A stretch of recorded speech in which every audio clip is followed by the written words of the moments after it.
Hai, selamat sore rekan-rekan dari Radar Malang TV. Kembali lagi bersama saya Selma Kirana. Dan saat ini kita masuk lagi di sesi belajar investasi. Aduh, kemarin udah ada 2 sesi. Kita udah mulai mengenal dari yang paling dasar, terus agak naik kelas lagi, Nah, sekarang ini ada hari ini kita mau mengangkat judul mekanisme transaksi efek.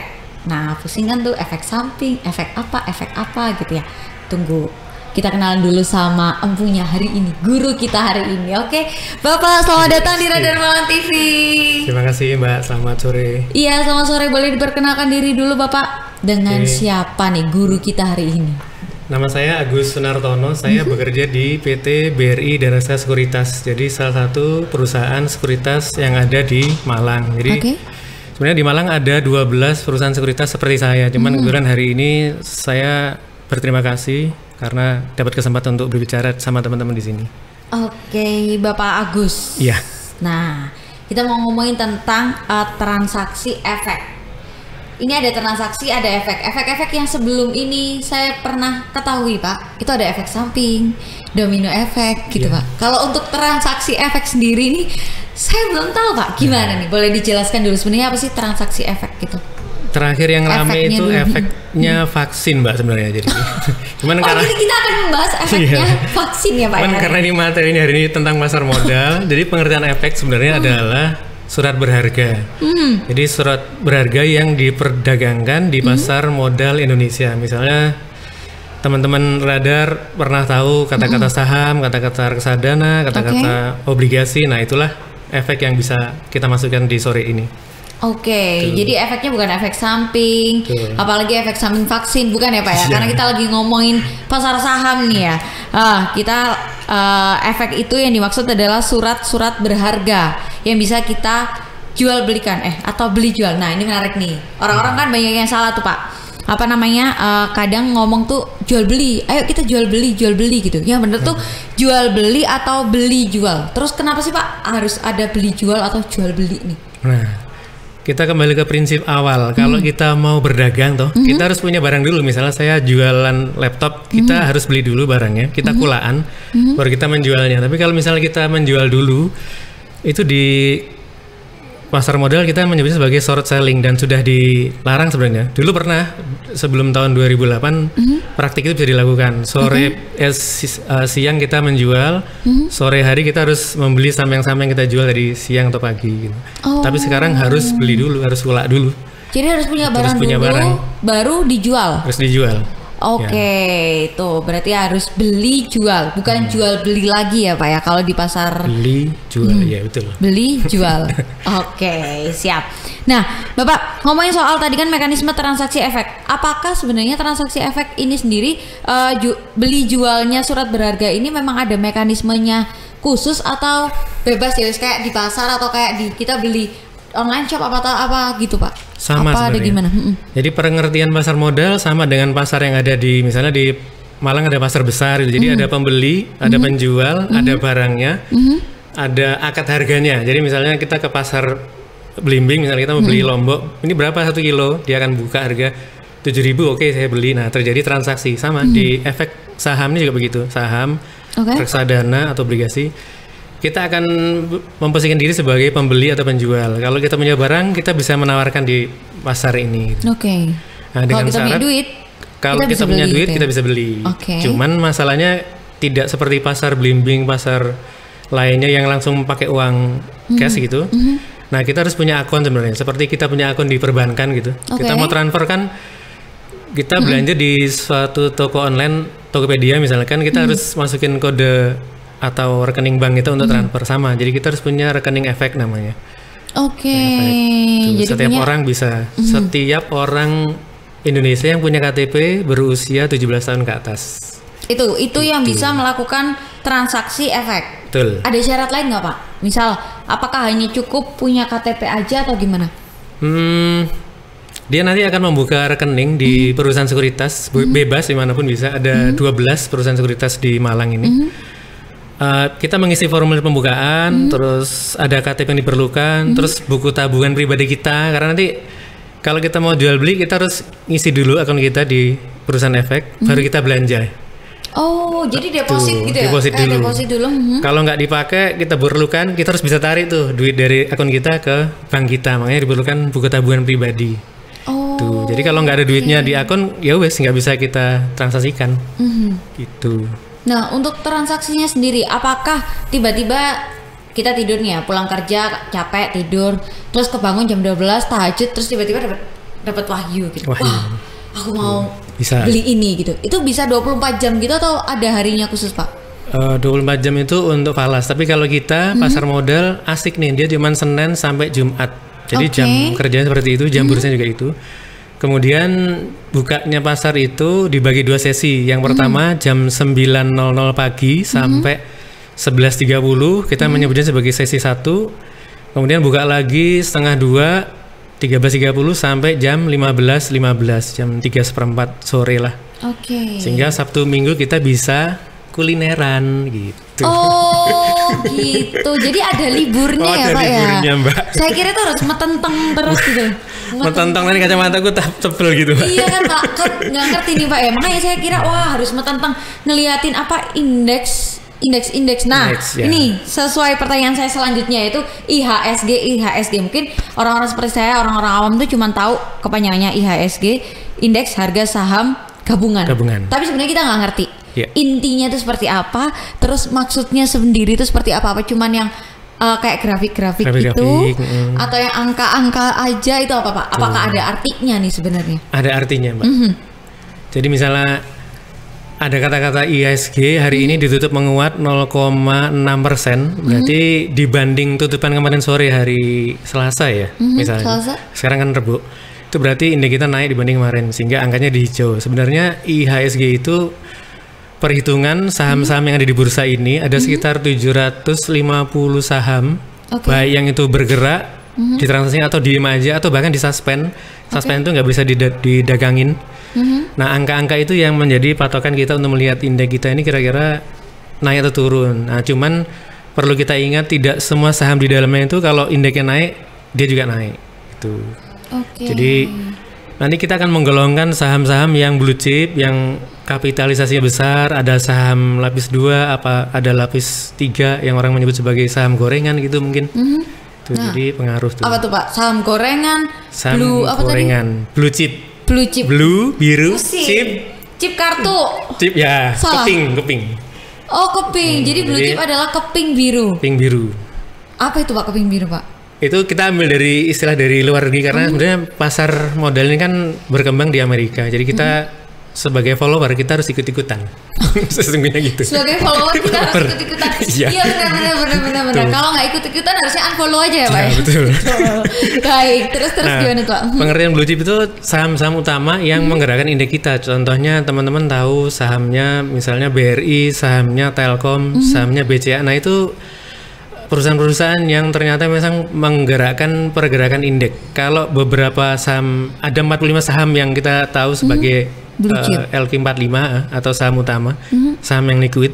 Itu kalau mereka turun, maka biasanya indeks kita juga turun. Tapi kalau mereka itu kompak pada naik karena banyak yang beli, maka indeks kita juga biasanya akan hijau juga, ada naik juga. Itu. Oke, berarti itu bisa dibilang sederhananya adalah saham kunci gitu ya, Pak ya. Ngelihat dari kunci si 45 saham ini tadi ya. Kalau misal dia stabil, harga-harganya juga pasti hari itu akan stabil gitu ya. Oke. Nah, kalau untuk balik tadi kan ada sempat di-mention blue chip dan saham gorengan.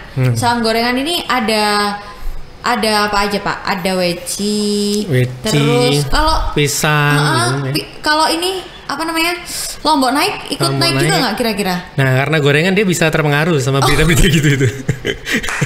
Jadi benar tuh, sesungguhnya dalam konotasi kita kan gorengan tuh kayak weci, pisang goreng, apapun yang digoreng tiba-tiba mengembang ya. Betul. Sama. Jadi di saham ini kalau tiba-tiba ada satu perusahaan emiten atau saham yang dia naik nggak wajar gitu, kita menyebut sebagai saham gorengan. Jadi gampang dinaikin, gampang juga turun juga itu. Jadi kita menyebut sebagai saham gorengan. Nah, karena gorengan itu kolesterolnya tinggi, maka biasanya orang yang bertransaksi saham gorengan itu ya bisa kena jantungan, bisa sakit gitu loh. Jadi harus kita hindari, Mbak. Kita cari yang sehat-sehat aja. Oke, baik. Saya hari ini nggak cuma belajar tentang saham dan investasi, tapi saya juga belajar tentang kehidupan ya, Pak ya. Kehidupan yang dan sehat. juga kesehatan. Tadi kita udah ngomongin vaksin, sekarang ngomongin kolesterol. Oh, jadi masuk akal juga ya, Pak ya. Jadi nggak hanya menamai saham gorengan satu, memang filosofinya dia mudah mengembang gitu ya, mengembang bisa gampang naik, gampang turun. Mungkin ya bisa bikin efek jantungannya itu karena tiba-tiba bisa turunnya anjlok banget atau gimana, Pak? Jadi sesungguhnya saham itu bisa bergerak naik antara 25% batas atas auto rejectnya sampai 35%, tergantung fraksi harganya. Kan harganya ada yang di bawah 5.000, ada yang di atas 5.000. Nah, pada saat dia turun, dia juga bisa turun sedalam itu, 25%, 35%. Bisa dibayangin tuh, kita punya uang 100.000, kita belikan 100 perusahaan, nggak sampai besok, nanti berapa menit kemudian udah turun minus 35%. Nah, karena kita dalam kondisi pandemi nih, jadi pandemi ternyata ada hikmahnya, Mbak. Oh, ini yang dicariin masyarakat Indonesia nih. Selama 2 tahun setengah, hampir 3 tahun, kita kena pandemi kan belum ada hikmahnya ya, hikmah yang mungkin manten jadi nggak rame gitu-gitu kan. Kalau untuk saham sendiri apa, Pak? Nah, hikmah pertama adalah setiap penurunan saham itu dibatasi 7%. Tuh. Jadi hari ini selama pandemi ini. Iya, dia boleh turun tapi 7% dia langsung berhenti. Harga terakhirnya dikunci di situ. Jadi kita nggak bisa jual di bawah, misalnya harga terendahnya 1.200 tuh. Kita menjual 1.100 tuh nggak bisa tuh, di reject sama sistem. Kan ada lagunya, di reject gitu. Belajar lagu. Luar biasa loh Pak Agus ini ya, multi talental loh ya Pak ya, luar biasa sekali. Oke, jadi bisa cuma di reject. Dikasih batasan sampai 7% aja. Jadi nggak mungkin turun anjlok sampai 30%, 25% tuh belum ada ya Pak ya? Sehingga waktu dia naik satu hari boleh 25%, besoknya dia turun 7% berhenti. Oke, berhenti di harga itu, terus besok lagi orang jual lagi lebih dalam, dia akan turun lagi 7%. Jadi kita punya waktu 2-3 hari untuk mutusin ini mau di cut loss, ditahan, atau berdoa, atau galau, atau jantungan bareng gitu. Kan gorengan. Benar. Nah kalau lagi ada di posisi seperti itu tuh Pak, saran dari Pak Agus seperti apa? Misal kan kita punya waktu 3 hari, tapi mau ngelepas sayang, takutnya soalnya kan main saham tuh kayak iya enggak gitu kan Pak ya, butuh kepastian katanya kalau yang kemarin. Waduh, ini guys. Aku udah dilihat angka warna merah hijau gini pusing guys. Gimana Pak? Boleh dong Pak dijelasin Pak? Pakai bahasa Indonesia atau bahasa Arab? Oh Indonesia aja. Indonesia aja saya belum langsung. Amin Pak ya. Jadi sesungguhnya kita taunya dia turun atau naik kan dari sejarah harga yang berbentuk grafik. Nah tadi pertanyaan kan sejauh mana kita bertahan atau di cut loss. Nah biasanya setiap orang punya batasan, dia bisa membatasi dirinya. Saya kalau 5% masih nerima lah rugi, tapi kalau di atas 10% saya nggak berani. Ya sebelum 10% dia harus melakukan penjualan, di cut loss namanya. Dibantu oleh candle atau grafik. Nanti bisa kita pelajarin. Bahkan nanti kalau kita punya waktu, kita cuma butuh waktu 3 detik. Siapapun yang saya ajarin dia langsung bisa menentukan, wah ini waktunya jual Pak, ini waktunya beli gitu. 3 detik. Oke, boleh. Masih ada waktu 3 detik. Yuk kita belajar Pak. Tapi nanti saya kelihatan bodohnya Pak. Enggak, tenang aja. Sudah dijamin lulus dalam waktu 3 detik ya Pak ya? Bisa dong. Oke, seru nih. Ini nggak kelihatan ya. Kita sambil belajar cara baca ya grafik. Jadi, sambil saya setting, sebenarnya ini adalah gambar sejarah harga yang dibentuk grafik supaya kita lebih mudah dibanding kita lihat Excel angka-angka tuh mumet jadi. Benar Pak. Nah ini dengan ini kita dibantu grafik yang membuat kita dalam 3 detik bisa menentukan ini waktunya beli, waktunya jual, atau di cut loss aja gitu. Oke, karena kan dari dalam pasar modal sendiri itu tiap detiknya itu kan berharga ya Pak ya. Dan gonta-ganti katanya sih Pak, benar nggak sih Pak? Bisa tiba-tiba naik, tiba-tiba turun gitu. Kalau saya lihat di handphone sih, iya nggak sih? Itu sebenarnya sama bisa naik turun, tapi dalam hitungan masih santuy dibanding falas. Kalau falas tuh, gitu. Jantungin dah. Jadi kita beda dengan falas, karena falas itu sebenarnya berada di bawah Kementerian Perdagangan. Kalau kita kan di bawah Kementerian Keuangan. Saya mau jawab pertanian. Iya. Saya cangkul saya bawa hari ini. Iya betul. Tuh. Nah, gimana Pak? Ini paling gampang nih. Satu batang ini mewakili 1 hari. Jadi kita lihat yang paling terakhir. Oke, Dia bisa naik bisa turun. Nah, patokan kita adalah ini ada 2 garis di bawah, kelihatan ya? Iya, kelihatan. Kalau garisnya di bawah ini artinya waktu beli. Oke, di bawahnya line itu Line kita ini waktunya waktu beli. Kalau Oke. ini garisnya di atas waktunya jual. Nah, saham itu kan ada 700 tuh. 750 saham yang bisa kita jual belikan. Ada 750 Nah, saham. yang ini bisa sahamnya namanya apa sih? BRI ya. Nah, BRI kan kondisinya kan di bawah nih. Ini juga baru naik 2 hari. Ini waktunya apa nih? beli. Oke, beli. Nanti kalau dia di atas, ini pas dia di atas waktunya jual ya. Iya. Saya coba ganti nama saham AALI. AALI itu saham 1, 2, Jual. 3. Nah, Di atas. bayangin tuh. 3 detik tuh. Gimana? Udah pinter? Gimana? Kita pulang Masih dulu, satu. Mbak. Udah ditutup boleh, Iya, Pak? gitu, Kan boleh. saya udah pinter. Udah pulang. Enggak ya? Oh, jadi sebenarnya semudah itu, Pak. Nah itu, makanya Oke. salah kalau kita percaya sama broker atau pialang. Jadi di perusahaan sekuritas itu ada pialang namanya. Kayak termasuk saya ini pialang. Jadi jangan percaya sama saya. Percayalah kepada Allah Subhanahu wa taala. Luar biasa. Biasa di luar. Tausiah ya Bapak ya. Tausiah. Luar biasa sekali. Padahal belum hari Jumat, Pak. Benar. Nah, artinya setiap orang bisa belajar ini. Bahkan kita lihat sekilas itu 3 detik udah. Jadi teman-teman di podcast atau di TV ini akan sadar bahwa saya barusan ketemu sama Mbak Selma. Selma. Jadi kita ketemu barusan, terus saya ajarin, dia langsung bisa menentukan waktunya jual atau beli. Jadi ini bukan ilmu yang susah gitu, jadi mudah lah gitu. Bener Pak. Sejauh ini dan selama ini saya menganggap ini itu susah. Dari awal banget saya ketemu dengan beliau, udah dia jelasin enggak, ini tuh gampang Mbak Selma, ini tuh gampang. Saya belajar baca berapa tahun, udah lama ya Pak ya, nggak ngerti-ngerti. Apalagi saya susah melihat angka itu, saya trauma Pak. Ini bukan angka, ini duit. Ternyata ini duit guys, Duit, warnanya gengs. hijau seger banget ya Pak ya. Iya. Kalau merah pokoknya stop lah ya ininya ya. Step Dan merah. ini ya garis ini tadi ya, itu Iya, bisa ini namanya diakses stokastik. hanya di PC atau di laptop atau bisa di handphone sih Pak sekarang handphone Pak? bisa. Oh. Jadi beberapa sekuritas itu sudah bisa pakai aplikasi yang pakai ada chartnya. Oke. Tuh. Waktu terbaik ya berarti kita ngelihat dari itu ya Pak ya? Ya, momen namanya kan, momen beli atau jual. Tapi kalau kita sebagai investor, maksudnya kita mau beli saham untuk nanti anak saya kalau kuliah saya jualin saham saya, atau saya pengen beli saham karena pengen dapat dividen. Nah, ya udah kita cari perusahaan yang sehat. Kita mengabaikan dulu grafik ini, kita cari perusahaan yang resikonya sehat sehingga kita beli kapanpun kita simpen. Oh, itu untuk yang long term mungkin ya, Long term, untuk tabungan yang agak jauh, agak panjang gitu ya. Tapi kalau mau keren-kerenan sih ini juga oke ya. Keren banget. Jadi Tiap hari handphone kan kita kayak ngeliat. isinya bukan TikTok doang loh, TikTok guys. Ya itu kan ada Benar. aplikasi kayak gini. Iya benar. Setuju loh Pak, ini nanti akan saya download lama-lama. Sama gini Mbak, jadi orang beli saham perusahaan itu ternyata nggak cuman karena pengen jual beli aja, beli jual. Yang kedua dia pengen dapat dividen. Seperti saya tadi bilang, ada beberapa nasabah saya beli perusahaan itu karena pengen dapat dividen. Terus yang ketiga ini yang nggak kalah pentingnya nih, bisa dijadikan mahar. Oke. Nih. Yang sempat viral beberapa saat yang lalu. Spiral. Spiral apa viral? Viral Pak, viral. Oke. Nah, jadi saya minggu ini lagi bikin akun untuk satu cewek di Blitar karena suaminya pengen Maharnya itu sama. maharnya itu sahamnya Cleo kalau nggak salah, yang minuman itu loh, Cleo. Oke. Nah, 2019 nasabah saya juga melakukan akad nikah dengan mas kawin 100 lembar saham Bank Mandiri. Jadi 100 lembar saham Bank Mandiri cuma 750.000 Mbak. Jadi kita nggak harus jadi jutawan miliar untuk menjadi orang yang bisa investasi di pasar modal. Tapi Pembukaan rekening cuma penyebutannya di 100 atas juga udah ribu. keren ya. Iya. Saham 100 lembar. 100 Kan orang kan lembar. sekarang yang tahu banget sama yang nggak tahu kan banyak yang nggak tahu Iya, Pak.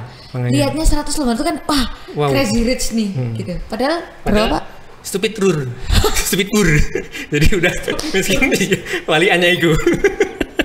Padahal kalau dihitung-hitung itu senilai 750. 750.000 waktu itu. Lah Oke. padahal saham tuh ada yang 5.000 loh satu lotnya, atau 100 lembarnya cuman 5.000 rupiah. Jadi kita bisa milih. Kayak Bank Jatim itu sebenarnya cuma 76.000 tuh satu lotnya. Satu lot itu 100. 100 lembar. Oke. Jadi itu bisa kita jadikan mahar, sehingga waktu penghulunya menghubungi si calon pengantin dia bingung, Mas ini berapa nominalnya? Terus saya ingetin si calon pengantin, Mas jangan sebutkan nominal karena harganya setiap hari berubah. Waktu sampean beli sampai waktu sampean akad itu harganya beda loh. Oke. Nah pastikan sesuatu yang nggak berubah, berarti kan lembarnya. Jadi saya terima nikahnya Dea binti Yusuf kalau nggak salah bapaknya dengan mas kawin 100 lembar saham Bank Mandiri dibayar tunai gitu. Keren bukan? Oh, keren.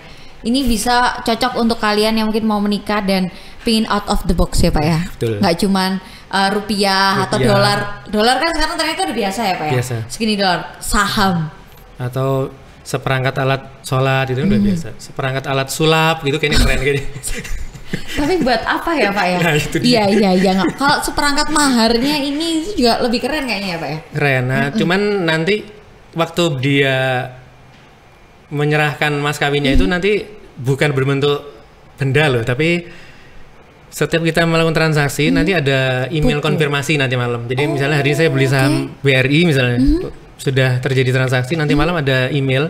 Nah, email konfirmasi kita print di kertas sertifikat, baru kita bingkai. Nah, itu yang diserahkan sama nasabah saya. Oh gitu. Keren.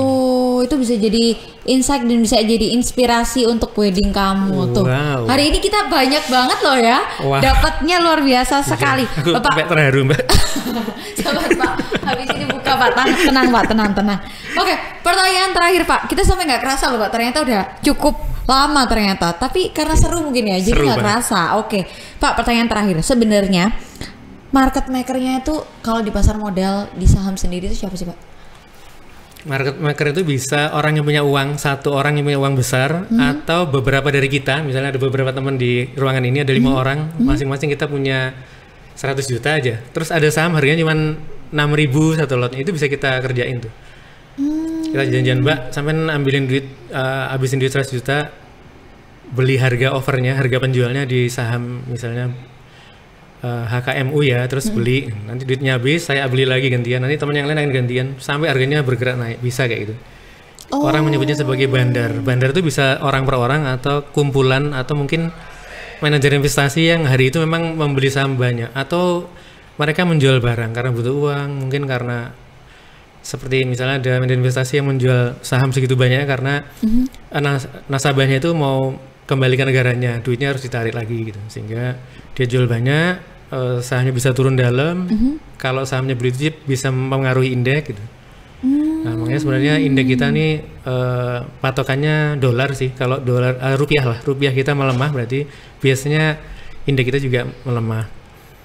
Karena biasanya orang menjual sahamnya dan akan menarik uangnya untuk kembali ke negaranya. Karena 55% investor di pasar modal kita adalah orang asing. Makanya hari ini kita bikin acara, mudah-mudahan memberi inspirasi buat teman-teman bahwa menjadi investor itu nggak mahal. 100.000 bisa kok. Di beberapa suriah itu 100.000 bisa. Dan ada edukasinya, nggak cuma diculno gitu. Jadi kita akan belajar. Ini hari ini kita belajar grafik yang membuat 3 detik langsung. Nah itu. Nanti kita akan belajarin tentang rasio keuangan, menu-menunya mungkin. Oh, ada menunya Pak ya? Menunya ini di aplikasinya aja sih. Biar nggak salah pencet. Buahnya. Oke. Tapi itu semua kita butuh waktu berapa lama sih Pak untuk belajar saham gitu? Atau pasar modal sendiri kira-kira? Saya hari ini tadi habis bikin SPM, Sekolah Pasar Modal sama Bursa Efek. Kebetulan kerjasama dengan IAIN Ponorogo lewat webinar Zoom sih.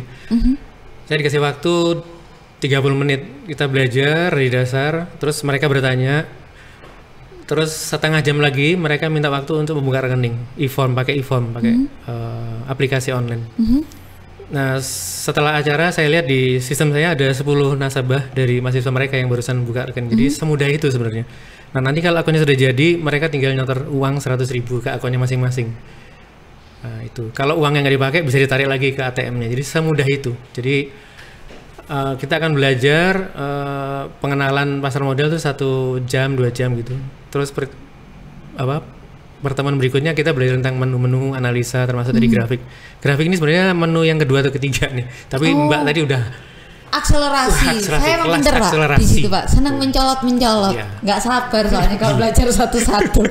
Oke, hari ini kita belajar banyak banget. Yang pertama memang tentang seharusnya menu ketiga ya Pak ya. Menu ketiga. Tapi nggak apa-apa, dibalik aja. Nanti kita kasih tips. Tapi kan orang gini nih, oh ternyata bacanya cuma gitu aja. Tapi kan nggak mungkin gitu aja. Sebelum itu aku harus ngapain? Nah, kita harus menggali pertanyaan-pertanyaan dari netizen nih Pak. Netizen. Ini gampangnya ini kok. Yang tadi kita ajarin tuh semudah itu sebenarnya sih. Bener. Jadi nggak ada yang saya sembunyiin.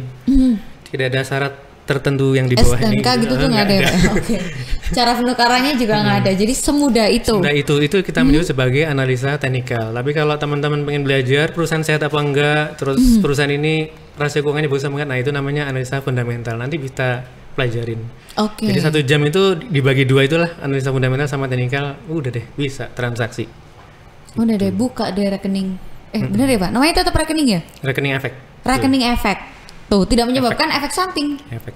Ya kan Pak? Efek samping kalau dia kalah karena misalnya dia salah transaksi kan dia jadi ngeluh gitu, galau gitu. Pusing, gitu. iya. Makanya kita harus belajar. Jadi sebelum nyemplung harus belajar dulu ya Pak. Oke, terakhir Pak mungkin ada yang mau disampaikan lagi pesan-kesan atau tips and trick untuk masyarakat Malang tentunya, untuk rekan-rekan saya mungkin belum paham nih. Dan pingin investasi tapi takut nanti bodoh nggak ya? Nanti aku salah lagi nggak ya? Betul. Jadi satu hal yang perlu kita perhatikan adalah kita kan punya handphone tuh. Nah pertama kali waktu kita ditawarin sama investasi apapun namanya, siapapun tokohnya misalnya Raffi Ahmad misalnya gitu kan. Nah kita harus ngecek perusahaannya dia. Kita ketik di Google, terus kita cek masuk ke dalam lapaknya OJK. Jadi ke webnya OJK kita cek. Apakah ada misalnya saya ini kan BRI dan Reksa Sekuritas, ada nggak perusahaan ini, bener nggak di Malang ada orangnya gitu, jangan-jangan orang itu cuman pakai bendera orang lain terus dia nawarin investasi. Nah perlu teman-teman ngecek ke OJK atau ke lembaga-lembaga keuangan yang memang bisa kita cek situsnya. Jadi misalnya kayak Kementerian Kesehatan punya link sendiri yang resmi, kemudian OJK punya link yang resmi, kita bisa ngecek tuh nama perusahaan itu apa, ada apa enggak gitu, investasinya itu benar-benar ada apa enggak. Kemudian yang kedua setelah kita ngecek perusahaannya benar ada, nah, teman-teman bisa milih perusahaan yang ada di sekeliling kita, perusahaan sekuritas, bahkan sekarang pakai online sudah bisa. Nah kemudian yang ketiga kita harus belajar bareng, edukasi itu harus jalan terus supaya tidak banyak orang kecewa, orang kena kecewa investasi, karena pada dasarnya kita semua ini suka sesuatu yang kita modal 100.000 kok bisa jadi 150 ya dalam waktu, nah itu bahaya tuh. Rugi sebenarnya Pak, benar. Ya mungkin kalau misalnya itu bisa terjadi, mungkin saya udah nggak bekerja di sini, saya akan menggadaikan rumah saya akan trading sendiri gitu. Minggu depan saya di sini udah pakai Alphard gitu, warna pink lagi. Aduh keren banget. Alphard pink. Tapi masalahnya itu agak konyol ya Pak ya, nggak mungkin ya. Pasti juga ada resiko ya Pak ya, ketika kita taruh berapa. Ada prinsip high risk, high return, low risk, low return. Jadi prinsip itu nggak bisa kita curi. Teman-teman kalau ditawarin investasi yang amazing nih 1 juta bisa di 1,5 dalam waktu seminggu lah, itu kita harus curiga tuh. Duitnya diapain gitu. Jangan-jangan kita kena skema Ponzi atau MLM yang mengumpulkan dana, orang-orang di awal masih dapat, begitu di atas mereka sudah nggak bisa dapat kembalian lagi. Tuh. Skema Ponzi namanya kalau Ponzi itu. Ya. Iya. Oke. Ada lagi mungkin Pak? Itu mungkin dari saya. Sarannya untuk teman-teman yang memulai itu ya, bahwa dan mungkin ini Pak, menangkis stigma bahwa investasi atau kalau kita terjun ke pasar modal, belajar saham itu hanya untuk orang-orang crazy rich. Itu kita kan harus menangkis ya Pak ya? Menangis saya. Saya kesini pakai sepeda panca loh, bisa dibayangin. Broker kayak saya kesini sepeda panca. Jadi kita nggak harus kaya guys. 100.000 gitu loh, kita bisa belajar dan belajarnya gratis. Jangan pernah mau bayar kalau misalnya kita belajar kumpul di hotel bayar 100.000 untuk akomodasi, ngapain gitu. Mendingan kita belajar aja. Nanti kita bikinkan Zoom atau Google Meet dimanapun kita berada, selama ada sinyal internet kita belajar bareng tanpa syarat, nggak harus buka rekening. Pokoknya semakin banyak masyarakat Indonesia mengerti pasar modal yang benar, semakin banyak orang terhindar dari investasi bodong gitu Mbak. Ini sponsor dari OJK karena kita di banyak OJK. Implisit dari OJK, titipan ya Pak ya dari titipan, OJK. Tapi saya ngelihat teman-teman dari sekuritas sendiri tuh kayaknya dari beberapa hari kemarin juga kita bertemu sangat semangat, bahkan ayo rek belajar, ayo belajar gitu. Sebenarnya apakah ada dampak negatif yang pernah diterima Pak?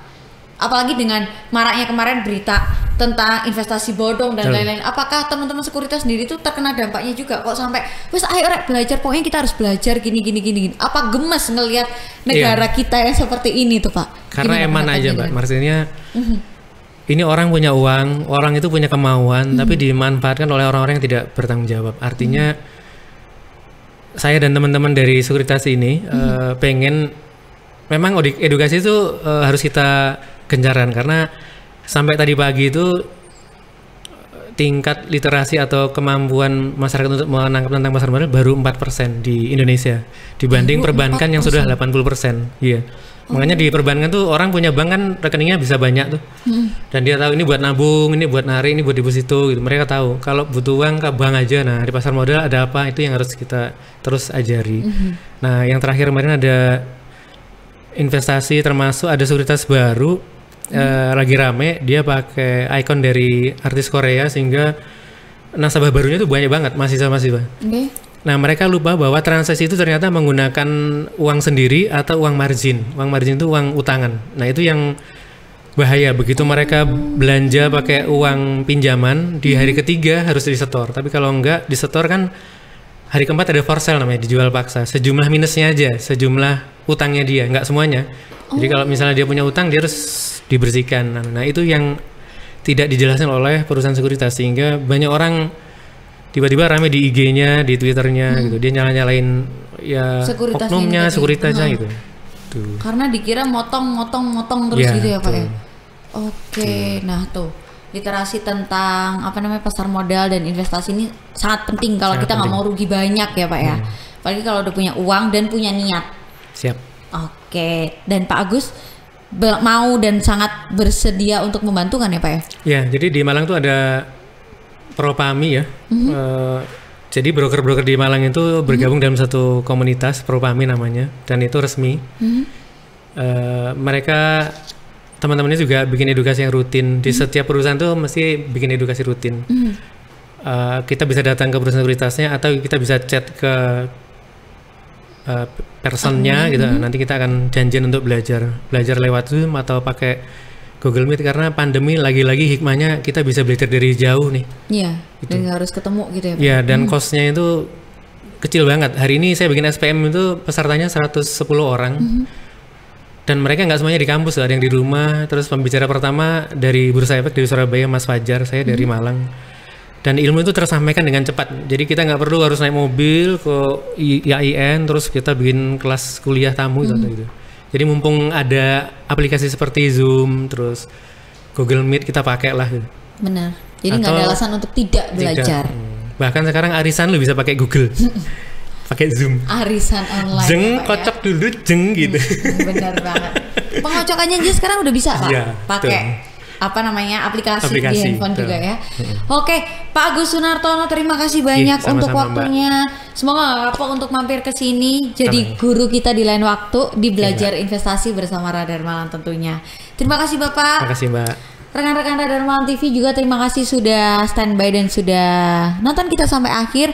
Semoga bisa menginspirasi dan juga membantu teman-teman untuk lebih memahami investasi itu sepenting apa sih, gampang nggak sih kita belajar pasar modal dan lain-lain, baca grafik itu gimana gitu kan. Nah kalau pengen tahu lebih lanjut tunggu next kita akan ada terus episode-episode lagi. Oke? Selma Kirana pamit dan juga Pak Agus terima kasih. Pamit juga, sampai jumpa di belajar investasi selanjutnya. Bye.